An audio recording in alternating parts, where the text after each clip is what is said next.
Ça y est. Ils ont vu qu'il y avait du monde. Ils ont expédié le Elle va verdict. sûrement faire appel après. Bah oui. Oui, mais bon, ça chanteuse. Voilà, non, nous sommes sortis du tribunal. Après, est-ce qu'il va y avoir des auditions? L'avocate est là-bas. Mais l'appel est suspensif. Donc elle doit avoir à peu près 15 000 euros en tout. 15 000 euros de... Voilà. Il y a du monde pour l'affaire. Voilà. Alors on ne sait pas si on va avoir une prise de parole pour expliquer, mais c'est un peu compliqué l'histoire. C'est compliqué l'histoire. Non, non, je ne veux pas de direct. Quoi. Tu fais un direct toi? Non, je ne fais pas de direct. Non. On ne sait même pas s'il va y avoir une prise de parole des tribunaux. Si, mais Nathalie Ray, elle est là. Hein. Oui, elle est dedans encore, mais elle en a à peu près pour 15 000 euros de... Ouais, elle en a pour... non, 4 000 plus... Non, 8 000, 5 000, plus 500, plus... plus, ouais. Voilà. Chloé, elle est là. Bonjour Chloé. Le théâtre est mauvais, je n'y reviendrai plus. Ah ouais, donc vous avez aimé la pièce? Très mauvais. Vous êtes reste là-bas? Voilà, elle est là. Natacha, je ne sais pas parce que je veux pas. Moi je le connais. 8 000 et 5 000. Vous allez faire une prise de parole, non? Excusez-moi, je dois d'abord parler à mon avocate. Voilà, d'accord. Ah non, elle va d'abord parler à l'avocate. C'est la dame là. Il y a Plenel qui passe. Il y a Mediapart ici là qui passe, il y a Mediapart qui est en train de passer là après. Apparemment. Ils ont mis le rôle. Hein. C'était quoi lui? C'est quoi lui? Il y a le rôle de Brigitte Macron là. Il y a le rôle Trogneux, Drey. Et là il y a Plenel juste Eh, derrière. regarde, diffamation. Ah oui, et Ouais. puis Plenel. En Bah, ils doivent diffamation. être là. Il aurait été Ils intéressant. doivent être là. Ça se trouve lui il est là. Ouais, mais on peut pas être partout. Pardon. Allez-y. Bonjour, donc je suis François d'Anglehan, l'avocat de Natacha Ray.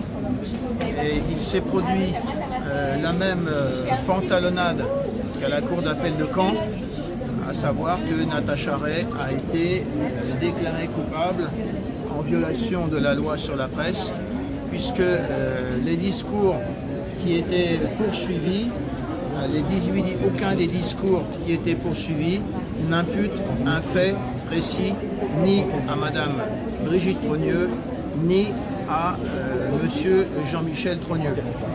C'est une situation extravagante. Les condamnations sont relativement faibles, mais je vais aller tout de suite faire appel. La condamnation, c'est 500 € d'amende avec sursis. Et puis, il faut verser solidairement 8 000 € de dommages et intérêts à Madame Brigitte Trogneux, épouse Macron, et puis 5 000 € de dommages et intérêts à Monsieur Jean-Michel Trogneux. Et puis 1 500 € pour les frais d'avocat à chacune de ces deux personnes.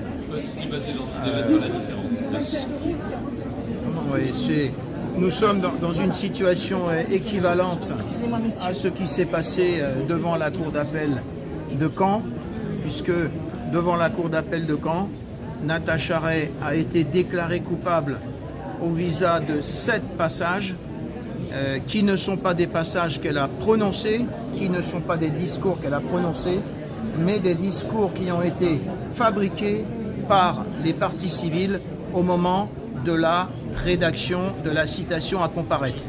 Donc nous sommes dans une configuration, en tout cas à la cour d'appel de Caen, dans une configuration d'escroquerie au jugement. Et Natacha Ray a fait appel, a formé un pourvoi en cassation contre la décision de la cour d'appel de Caen.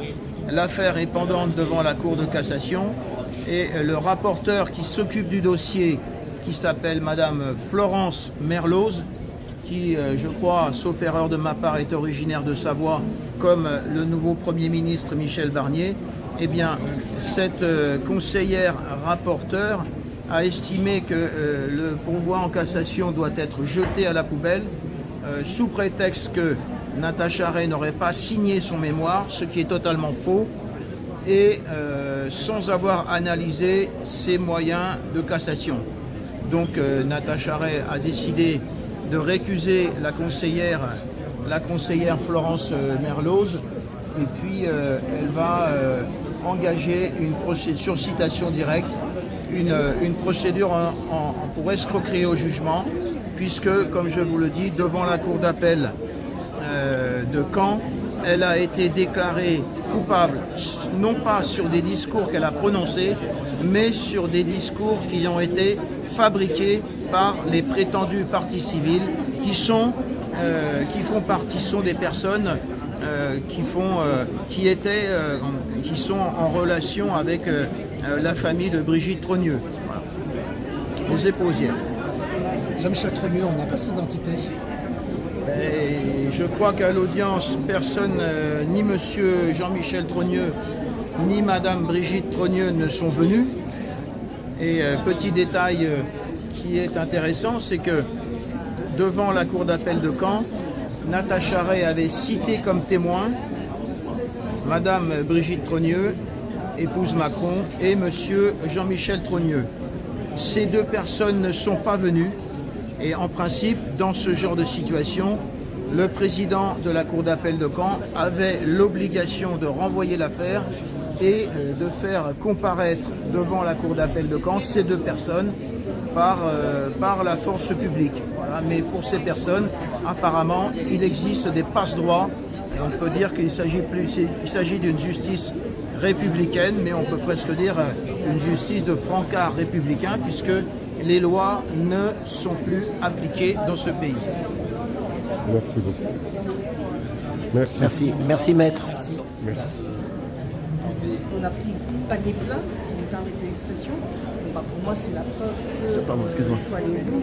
Et avec Maître Maud Marion qui me représente et en accord avec Maître Dangléan qui représente Natacha Ray, de toute façon, à la sortie du tribunal, et vous-même en êtes témoin, Mike, à la sortie du tribunal le 19 juin, on était déjà tous d'accord. De toute façon, s'il continue, on continue. J'avais quand même espoir Donc, que ça aille quand même en votre faveur. J'aurais aimé avoir une agréable surprise moi aussi, parce que j'ai envie d'avoir foi dans la justice de mon pays, j'ai envie d'avoir foi dans mon pays tout court. Et vous n'avez plus, j'imagine. Disons qu'en ce moment c'est un petit peu compliqué. Mais de toute façon, le but c'est de respecter les procédures et on va respecter les procédures. Voilà, donc on va juste continuer. Vous ferez appel aussi de cette décision. On était déjà d'accord pour faire appel. Mais je vois que tout le monde se ramène avec son téléphone. Dites-moi, ouais, est-ce que là on est dans une forme d'injustice? Est-ce que là on est dans une forme d'injustice quand même?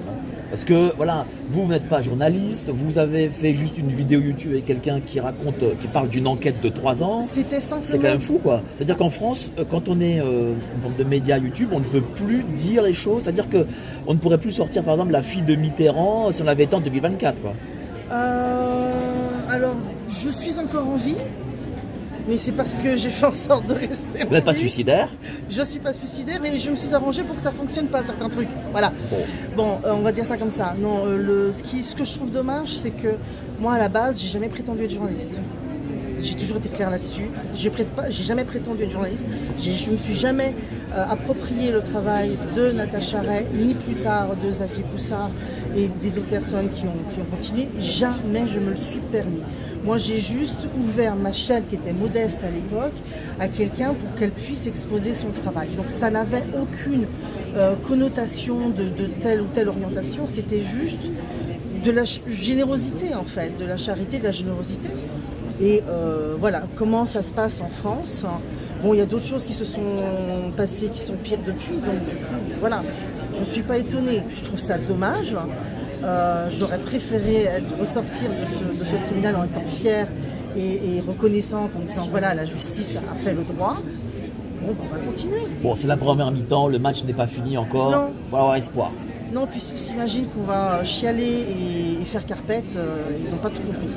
Merci à vous, Charmant. Dernière chose, on m'a fait la reproche la dernière fois de ne pas avoir évoqué Maître Enoki en disant maître et d'avoir par cela manqué de révérence et de la politesse élémentaire dans un tribunal. J'ai commencé par saluer Maître Enoki en disant bien Maître Enoki, les yeux dans les yeux. Il a fait exprès de m'ignorer avec mépris. Alors, côté petite leçon de morale, on verra ça plus tard. Merci à vous, Merci, chère Amandine, merci. on est avec vous. Donc, voilà. Justice à double vitesse, c'est ça Une justice à double Excusez-moi, vitesse. parce que du coup, j'avais promis votre... Non, Prenez le métro, s'il vous plaît. Oh, pardon, excuse-moi. justice Voilà, à ça double va Merci. Bonjour à tous. Vous avez présenté, mais dire ce qui s'est passé aujourd'hui. Alors aujourd'hui c'était le délibéré, c'est-à-dire que le 19 juin ça a été assez prolongé parce qu'il y avait d'autres affaires avant, donc le 19 juin ça a duré jusqu'à 23h, mais en ce qui concerne les délibérés, sauf erreur de ma part c'est une tradition et non une obligation, on commence par les verdicts. Donc je savais qu'on passerait dans le début, je me doutais qu'on passerait dans le début, je ne m'attendais pas à passer en tout premier, mais ça c'est juste un détail organisationnel. Et en ce qui concerne les décisions, c'est carton plein mais contre nous. Voilà. Solidairement, selon l'expression juridique utilisée. Quel était le verdict? On nous accuse d'avoir diffamé, on nous demande des indemnisations, des dommages et intérêts, toutes les questions de nullité qui ont été soulevées, qu'elles soient constitutionnelles ou procédurales, je m'excuse pour le vocabulaire, j'ai peut-être pas forcément le bon vocabulaire, tout ça, ça a été rejeté. Carton plein, ils nous ont mis la totale. Voilà. Alors, on a essayé de convoquer Madame Brigitte Macron, ces jeunes sont trop vieux, ils ne sont jamais venus ensemble. C'est bizarre, hein? Oh, c'est bizarre. Attends. Oh, très bizarre. Je dis rien d'autre. Merci. Qu'est-ce que vous allez faire maintenant? Ah, pardon. De toute façon, la décision était déjà prise avant, puisque quand nous sommes sortis tous ensemble le 19 juin, il a été décidé dès la sortie du tribunal le 19 juin que de toute façon, si il y avait condamnation, nous ferions appel. Donc je ne suis pas surprise, j'aurais préféré être agréablement surprise, mais je ne suis pas surprise, nous ne sommes pas anéantis. La décision de l'appel a déjà été prise et il y aura appel. Point. Mais je ne vais pas me lancer dans les détails sans vouloir vous offenser, puisque je réserve ça aux décisions que nous allons prendre conjointement avec nos avocats respectifs pour pouvoir déposer les documents officiels. Donc on peut poser la question sur l'indépendance de la justice. J'ai déjà répondu en Non, fait. Donc, Non, c'est-à-dire que c'est difficile, hein, étant sur un dossier qui est aussi vide, aussi enflé de vide, c'est difficile de ne pas y voir une orientation ou des pressions. Parce que ça peut être aussi quelque chose qui relève de la pression. Donc, je ne vais pas condamner d'avance, moi de mon côté, la justice. Ça peut être une question de pression, mais c'est difficile sur un dossier aussi creux de se retrouver avec une condamnation totale. merci. C'est bon? Merci. Merci. Merci beaucoup. J'ai parlé beaucoup plus que ce que j'avais prévu, monsieur Dame. Hein. Normalement, On est avec c'est vous. mon avocate qui va me faire pampan cucu. En tout cas, vous avez du monde qui vous a supporté. Hein. C'est Natacha Rey qui a des soucis de santé. Mais c'est ça. D'accord, maintenant, mais je veux dire, faut pas... Oui, mais quand même, c'est intéressant, parce que le jugement, non, je ne suis pas d'accord avec vous. Le jugement doit prendre en considération quand même la situation... Mais ça a été soulevé, ça fait partie des choses qu'ils ont rejetées. Ah oui, voilà, ça c'est fait ça que je partie, voulais dire. des Donc, choses qu'ils ont refusé de prendre en considération. il faut. Les ressources, la santé, la famille... Ça a été présidé, ça a été plaidé. Ils ont rejeté ça aussi. Donc ça répond à... Je filme pas, mais ça répond à ma question tout à l'heure. Il n'y a pas d'indépendance. Excusez-moi, Ah du coup, je rejoins. Merci. Je vais mettre là-bas. Il y a BFM TV qui... Et à tout le moins, j'espère qu'il ne fera pas partie du prochain gouvernement. Voilà, merci. Vous faites appel de la décision. Ah, bien sûr, on va faire appel de la décision. Nous irons devant la Cour de cassation s'il le faut.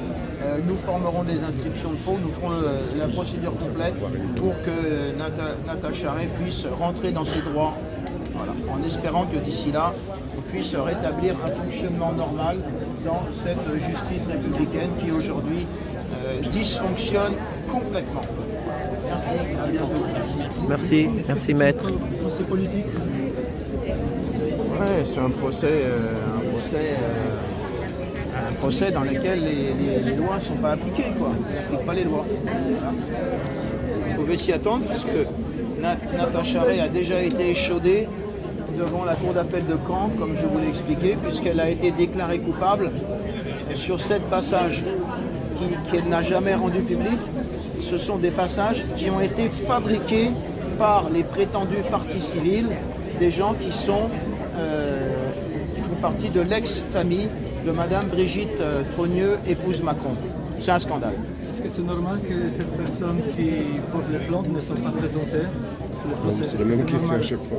Je ne sais pas, je trouve que les parties civiles, Madame Brigitte Trogneux, épouse Macron, et Monsieur Jean-Michel Trogneux, me semble-t-il, dans une affaire de cette importance, auraient dû être présents à l'audience. Ça n'a pas été le cas.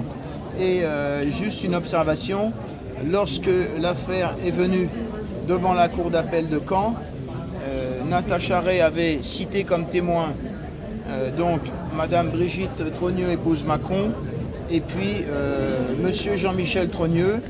Ils avaient l'obligation de se présenter à l'audience. Ni l'un ni l'autre ne se sont présentés à l'audience. Et dans ce cas, le président de la cour d'appel, Patrick Picandard, avait l'obligation de renvoyer l'affaire et de les faire venir, le cas échéant, avec le concours de la force publique. Ça n'a pas été le cas. Ces personnes ont eu des passe-droits, voilà, comme d'habitude. Est-ce qu'ils ont l'immunité particulière, ces deux personnes? Ils sont différents de nous? Non, ils n'ont pas d'immunité. Ils n'ont pas d'immunité, absolument. L'épouse n'a pas d'immunité particulière? Il n'y a pas d'immunité particulière, ni la famille. Alors, juste une dernière observation. Il y a quand même on est quand même dans une situation extravagante, puisque les trois juges qui siégeaient, le procureur qui siégeait, ont été désignés par le président de la République. C'est-à-dire désignés pour siéger au tribunal de Paris par le président de la République, c'est-à-dire par le mari de Madame Brigitte Trogneux, épouse Macron, et par le beau-frère de Jean-Michel Trogneux. Bon, c'est une situation extravagante qui ne peut pas exister au Royaume-Uni, qui ne peut pas exister aux États-Unis, qui ne peut pas exister dans un État de droit. J'avais demandé aux juges de se déporter, ils ont refusé. On en est là. Merci à vous. Merci. On va aller faire appel. Appel, voilà. Allez, rappel. Appel. La comédie continue. Merci. De l'arte.